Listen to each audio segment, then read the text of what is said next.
So in this video, we will get the camera to follow the player. So what we first want to do is set up the camera so that it's in a good position.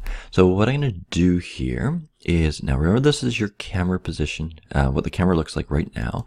And there is, in the game screen here, we've got our little icon on our camera. So you can either select it by clicking on that or by coming over here and clicking on it.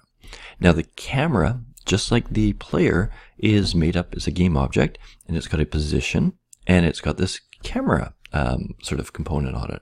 And there's an audio listener too, so it's sort of listening to the scene. So position is right here. Personally, what I would probably do is not move that. I just sort of, okay, I want it probably a little bit higher. And actually, before I do that, let's just put this player, if your player's not on the ground, just on the ground there. So I think it was 0.5, just so I know, because by default, it's going to be on the ground here. So I'm going to do grab that camera again. I'm going to lift it up. And then what I can do is just rotate it. So I might just want to, just move this over here. I'm not on the move tool, so there we go. Okay, so there's my camera. It's sort of probably a good height. Just maybe rotate it a little bit. So I'm going to grab my, rotate tool on my camera. And I can just rotate it along this axis, sort of looking down a little bit. Maybe something like that. And I just might want to move it a bit again. So I'm just going to move it over, maybe a little bit up. Now, your values might be different, okay? I just want to have it so that I'm looking down on the camera. If we have to later on, we can always change it up. But something like that. So if I look over here, those are my X, Y values. I might just want to clean them up. So set my rotation, it's pretty well 30. Okay, my Y, let's just set it to 5. And then my X, my Z, say -7. Looks pretty good. Okay, so that is our starting position. Now, like I said, if we simply played it, okay, it's still not going to follow. Okay, it's a better position, but of course now the trouble is I can actually go out of the camera. So we need this camera to follow. Now, I suggest not doing this, just sort of watch me here. One thing you can do is you can parent the camera, or make the camera a child of the player. And what that means is you can kind of drag the camera onto the player. I suggest you don't do this, because it doesn't work. The problem is that in a certain way, it works. The player or the camera will move with the player now, but since the player rotates, the camera rotates as well.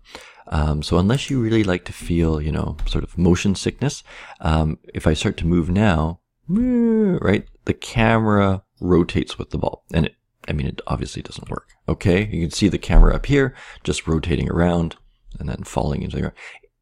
Yeah. Unless you really, really want that effect, it doesn't work. So hopefully you didn't do that. If you did do that, just unparent it. So just click on it and drag it out of the player. This order doesn't really matter. You can move them around. So main camera, we need to get a script to get this to work. So again, with the camera selected, I'm going to come over to here, add component, just like we did before, and I'm going to come down and add a new script. Same thing, something that's very descriptive. So this is going to be the camera controller. Again, oops. And so again, naming one word, using the capitalization to separate the two. Create and add. So now we've got a script that's added to this. Okay, I am going to edit this one too. Edit script. So again, this one should open up. And we're going to follow that same procedure basically that we did with the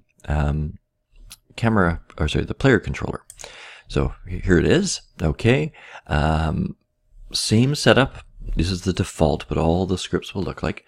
We're going to create a variable here. And this variable, and I'm actually going to make this one public, just so you can see. So public vector3. So it's going to hold an X, Y, and Z value. And I'm going to call this one offset. And what this is going to take into account is the difference in position from the player and the camera. And we're going to maintain that distance, okay? So if it's so far up, so far to the left, so far, forward or back, it's always going to be the same. So the camera is going to move as the player moves, and it's going to be in the exact same sort of distance throughout the game. So what we need to do, we've created this vector. What we want to do is right at the start, measure that distance. So we're basically going to figure out how far away they are. So how can we do that? Well, pretty easy when you think about it. So what I'm going to do is I'm going to set. So I always like to think of that equal sign as set, or make the offset to be the difference in the camera's position. And I'll talk about this in a second. So the difference, so it's subtraction, and the player's position. Now, I missed one thing above there, and I will get to that.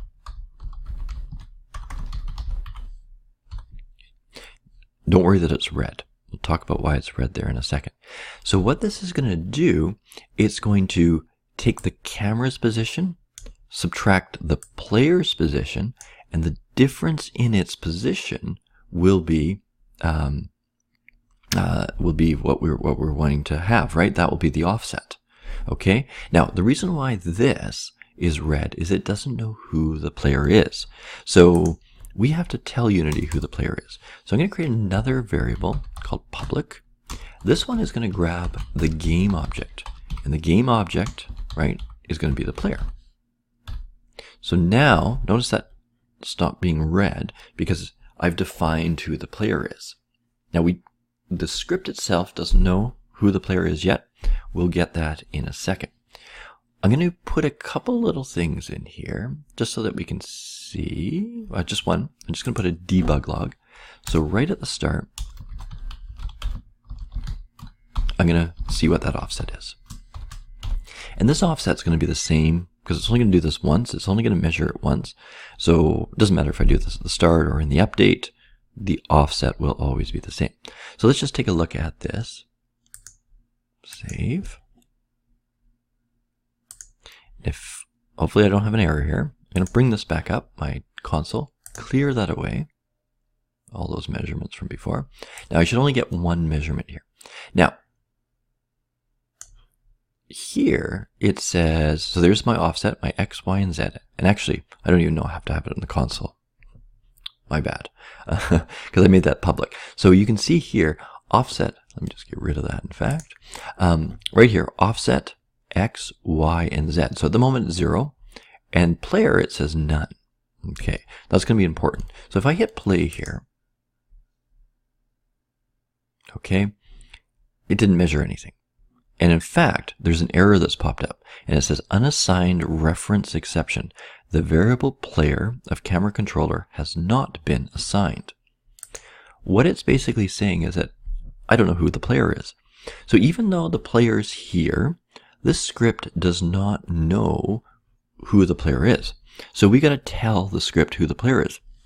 And in Unity, there's a variety of ways to do it. We could do it with the script, but one of the ways to do it is just to grab the player. So I just clicked. Now, what's important is that the camera was on and I clicked and held the player. If I obviously have just clicked the player, I get to the player. Okay, it's a bit of a, you get used to this. So I got the main camera. I can see this here. I click and I drag the player in. And now you can see it's gone to a little plus, and I can put it in, and now it knows who the player is. If I hit play now, it won't give me an error. That will disappear, or I can clear it away. There it is. And then, it knows where it is. So notice, if you remember from before, these numbers should look a little bit familiar. That's where the camera is. Okay. Now, if I move, the camera's not going to follow you. Okay. Because we haven't updated the player or the camera's position, but it's got the distance that the camera is on the X, the Y, and the Z axes. Okay. So let's finish this up by getting the player to move. So we know, let me get rid of that because that was kind of useless. Apologies. Okay. No harm done though. Just a few electrons used up. So I'm going to come into the update because I need to change the position of the camera. And so what I'm going to do and I'm actually going to talk a little bit more about transform here, but what I'm going to do is I'm going to transform the position of the camera. So I'm going to set the position of that camera, okay, based on the player's position. Spell position right. Sorry, that was a mistake there. Transform dot position. Okay. And now, if I did that, let me just show you here. You don't have to follow along here. Don't have to print saved. You can just hold a minute here. But if I go back to Unity, what's going to happen is, bang, the camera moves right to where the ball is, because that's what I've said. I've said, if you look here, I said set the camera's position, because this script is on the camera, to the player's position. Well, that's not what I want, right? I still want it away from it. So what do I have to do? Well, I have to add back that difference. So I just add the offset. Okay. So now what it's going to be is it's going to know where the player's position is and then always keep that distance that it was away by that offset. Okay. So let's go see how this works. And then I'll just explain that transform.position. So save it. Like I said, you can press Control S. I'm just trying to save there to show you. So I'm going to hit play. A second, there it goes. And now when I play, there we are, you can see the camera's moving in lockstep. Okay. So now, no matter where the ball goes, the camera will follow. Okay. And even if I go off the side, the camera will follow that forever. Okay. So that's how we've kept the distance. Now, when I did that transform.position, just so you can see it here. So transform.position, right? So it's checking the position of that. And then the player, right, has its own transform.position. So wherever the camera moves, the player is moving, right? But it's keeping that distance, that offset, it's keeping that offset consistent. And what's nice about this is I don't have to hard code these numbers here. If I move my camera away, okay, and I said, oh, I don't like this camera angle, let me do this camera angle, it will change automatically because it always measures that offset at the start of the game. All right, so we've basically got our player moving, we got our camera moving, we got a little problem with our player moving off the screen, right, off our plane here, off our ground. So we'll put that in with some walls in the next video, and then we'll get our pickups going and then make it a little bit of a game. All right, so let's end this one here.